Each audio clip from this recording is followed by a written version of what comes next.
जय हिंद साथियों, स्वागत है आपके अपने YouTube चैनल राजस्थान जी की रिवीजन क्लास पर। कैसे हो आप सब लोग? आशा करती हूँ आप सब लोग बहुत अच्छे होंगे और आपकी पढ़ाई बहुत अच्छी चल रही होगी। आज हम पढ़ेंगे राजस्थान के प्रतीक चिन्हों के वन लाइनर क्वेश्चन। इस वीडियो का यही उद्देश्य है कि कम से कम समय में अधिक से अधिक प्रश्नों का हम रिवीजन करें, क्योंकि सिलेक्शन का आधार ही है रिवीजन। वीडियो को अंत तक जरूर देखें। अगर आपको हमारा वीडियो अच्छा लगे तो प्लीज इसे लाइक और शेयर करें। चलिए तो हम शुरू करते हैं। पहला प्रश्न है, राजस्थान का राज्य पक्षी है तो गोडावण। गोडावण है राजस्थान का राज्य पक्षी। अगला प्रश्न है, राजस्थान का राज्य पक्षी गोडावण को दर्जा कब दिया गया था? तो 1981 ईस्वी में। 1981 ईस्वी में गोडावण पक्षी को राजस्थान का राज्य पक्षी का दर्जा दिया गया। अगला प्रश्न है, गोडावण का वैज्ञानिक नाम क्या है? तो कोरियोटिस नाइग्रिसेप्स। कोरियोटिस नाइग्रिसेप्स गोडावण का वैज्ञानिक नाम है। अगला प्रश्न है, गोडावण को अंग्रेजी में क्या कहते हैं? तो the great Indian rested. The great Indian rested के नाम से जाना जाता है गोडावण को। अगला प्रश्न है, गोडावण को अन्य किस नाम से जाना जाता है? तो माल मोरडी, तिलोर, हुकना पक्षी, सोहन चिड़िया, इन नामों से जाना जाता है गोडावण को। नेक्स्ट क्वेश्चन है, गोडावण कौन से अभयारण्य में पाया जाता है? तो राष्ट्रीय मरु उद्यान में। राष्ट्रीय मरु उद्यान में गोडावण पक्षी पाया जाता है और राष्ट्रीय मरु उद्यान जैसलमेर बाड़मेर में स्थित है। अगला प्रश्न है, राजस्थान का राज्य वृक्ष है? तो राजस्थान का राज्य वृक्ष है खेजड़ी। अगला प्रश्न है, खेजड़ी को राज्य वृक्ष का दर्जा कब दिया गया था? तो 31 अक्टूबर 1983 को। 31 अक्टूबर 1983 ईस्वी में खेजड़ी को राज्य वृक्ष का दर्जा दिया गया। अगला प्रश्न है, खेजड़ी का वानस्पतिक नाम क्या है? तो प्रोसपीस सिनेरिया। प्रोसपीस सिनेरिया खेजड़ी का वानस्पतिक नाम है। अगला प्रश्न है, राजस्थान का गौरव किसे कहते हैं? तो खेजड़ी वृक्ष को। खेजड़ी वृक्ष को राजस्थान का गौरव कहते हैं। अगला प्रश्न है, थार का कल्प वृक्ष किसे कहते हैं? तो खेजड़ी को। खेजड़ी को थार का कल्प वृक्ष कहते हैं। अगला प्रश्न है, हरियाणा व पंजाब में खेजड़ी को क्या कहते हैं? तो जांटी। जांटी कहते हैं हरियाणा व पंजाब में खेजड़ी को। अगला प्रश्न है, विष्णु संप्रदाय में खेजड़ी वृक्ष को क्या कहते हैं? तो सेमी। अगर एग्जाम में पूछा जाए कि खेजड़ी को सेमी किस संप्रदाय में कहा जाता है, तो विष्णु संप्रदाय में। अगला प्रश्न है, राजस्थान का कल्प वृक्ष किसे कहते हैं? तो खेजड़ी को कहते हैं राजस्थान का या थार का कल्प वृक्ष। अगला प्रश्न है, खेजड़ी की पूजा किस त्योहार पर की जाती है? तो खेजड़ी की पूजा दशहरे पर करते हैं। नेक्स्ट क्वेश्चन है, खेजड़ी के हरे फल क्या कहलाते हैं? तो सांगरी। सांगरी कहलाते हैं खेजड़ी के हरे फल। अगला प्रश्न है, खेजड़ी के सूखे फल क्या कहलाते हैं? तो खोखा। खोखा कहलाते हैं खेजड़ी के सूखे हुए फल। अगला प्रश्न है, खेजड़ी के पुष्प क्या कहलाते हैं? तो मिंजर। मिंजर कहलाते हैं खेजड़ी के पुष्प। अगला प्रश्न है, खेजड़ी की पत्तियों को क्या कहते हैं? तो लूंग। लूंग कहते हैं खेजड़ी की पत्तियों को। अगला प्रश्न है, ऑपरेशन खेजड़ा कब चलाया गया? तो 1991 में चलाया गया ऑपरेशन खेजड़ा। नेक्स्ट क्वेश्चन है, गोगाजी व जुंजार जी का थान किस वृक्ष के नीचे होता है? तो खेजड़ी के वृक्ष के नीचे होता है गोगाजी व जुंजार जी का थान। अगला प्रश्न है, खेजड़ी दिवस कब मनाया जाता है?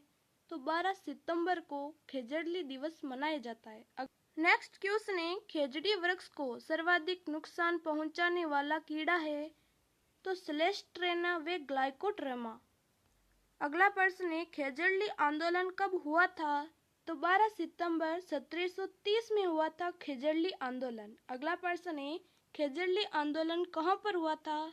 तो जोधपुर में हुआ था खेजड़ी आंदोलन। नेक्स्ट क्वेश्चन है, खेजड़ी आंदोलन किसके नेतृत्व में हुआ था? तो अमृता देवी विश्नोई के नेतृत्व में। अमृता देवी विश्नोई के नेतृत्व में खेजड़ी आंदोलन हुआ। अगला प्रश्न है, खेजड़ी आंदोलन के समय जोधपुर का नरेश कौन था? तो अभय सिंह। अभय सिंह खेजड़ी आंदोलन के समय जोधपुर का नरेश था। अगला प्रश्न है, विश्व का एकमात्र वृक्ष मेला कहाँ पर लगता है? तो खेजड़ी गांव जोधपुर में।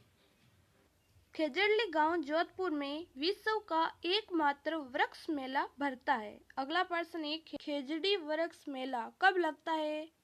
तो भाद्रपद शुक्ल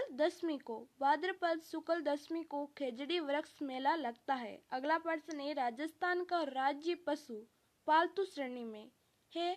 तो ऊंट है राजस्थान का राज्य पशु पालतू श्रेणी में।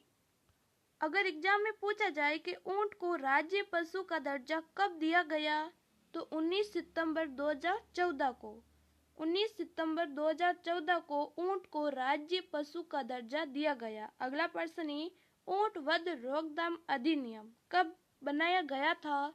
तो 21 दिसंबर 2014 को 21 दिसंबर 2014 को ऊंट वध रोकथाम अधिनियम बनाया गया। अगला प्रश्न है, ऊंट को अन्य किस नाम से जाना जाता है? तो ऊंट को रेगिस्तान का जहाज कहते हैं। अगला प्रश्न है, ऊंट की प्रमुख नस्लें हैं? तो ऊंट की प्रमुख नस्लें नाचना, गोमाट, बीकानेरी, सिंधी। नाचना, गोमाट, बीकानेरी, सिंधी ये सभी ऊंट की प्रमुख नस्लें हैं। अगला प्रश्न है, नाचना नस्ल कहाँ पाई जाती है? तो नाचना गांव जैसलमेर में पाई जाती है नाचना नस्ल के ऊंट। अगला प्रश्न है, गोमट नस्ल कहाँ पर पाई जाती है? तो फलोदी जोधपुर में गोमट नस्ल के ऊंट फलोदी जोधपुर में पाए जाते हैं। अगला प्रश्न है, भारतीय सेना द्वारा कौन से ऊंट प्रयोग या उपयोग में लिए जाते हैं? तो नाचना नस्ल के ऊंट भारतीय सेना द्वारा उपयोग में लिए जाते हैं। अगला प्रश्न है, वे ऊंट जो सवारी हेतु प्रसिद्ध है? तो गोमट ऊंट की नस्ल सवारी हेतु प्रसिद्ध है। अगला प्रश्न है, भारत का कौन सा राज्य जो ऊंटों में एकाधिकार रखता है? तो राजस्थान। अगला प्रश्न है, ऊंट पालक जाति कौन सी है? तो राइका व रेबारी ऊंट को पालते हैं। नेक्स्ट क्वेश्चन है, ऊंटों का देवता किसे कहते हैं? तो ऊंटों के देवता हम बाबूजी को कहते हैं। अगर एग्जाम में पूछा जाए कि ऊंटों की देवी किसे कहते हैं? तो अंता देवी को। अंता देवी ऊंटों की देवी है। अगला प्रश्न है, ऊंट के गले का आभूषण कौन सा है? तो गोरबंद है ऊंट के गले का आभूषण। अगला प्रश्न है, ऊंटनी के बच्चों को क्या कहते हैं? तो टोडिया कहते हैं ऊंटनी के बच्चों को। अगला प्रश्न है, बीकानेर के महाराजा गंगा सिंह की ऊंटों की सेना को क्या कहते हैं? तो गंगा रिसाला। अगर एग्जाम में पूछा जाए कि गंगा रिसाला क्या है, तो बीकानेर के महाराजा गंगा सिंह की ऊंटों की सेना है गंगा रिसाला। नेक्स्ट क्वेश्चन है, ऊंट अनुसंधान केंद्र कहाँ पर स्थित है? तो जोहड़बीड़ बीकानेर में ऊंट अनुसंधान केंद्र। अगला प्रश्न, कैमल मिल्क डेयरी कहाँ पर स्थित है? तो बीकानेर में कैमल मिल्क डेयरी। अगला प्रश्न, ऊंट की खाल से बने जल पात्र को क्या कहते हैं? तो कुंपी है ऊंट की खाल से बना एक जल पात्र। अगला प्रश्न है, ऊंट की खाल से बने मोटे वस्त्र को क्या कहते हैं? तो बांखला। अगला प्रश्न, ऊंट प्रजनन प्रोत्साहन योजना कब शुरू हुई? तो 2 अक्टूबर 2016 को ऊंट प्रजनन प्रोत्साहन योजना शुरू हुई।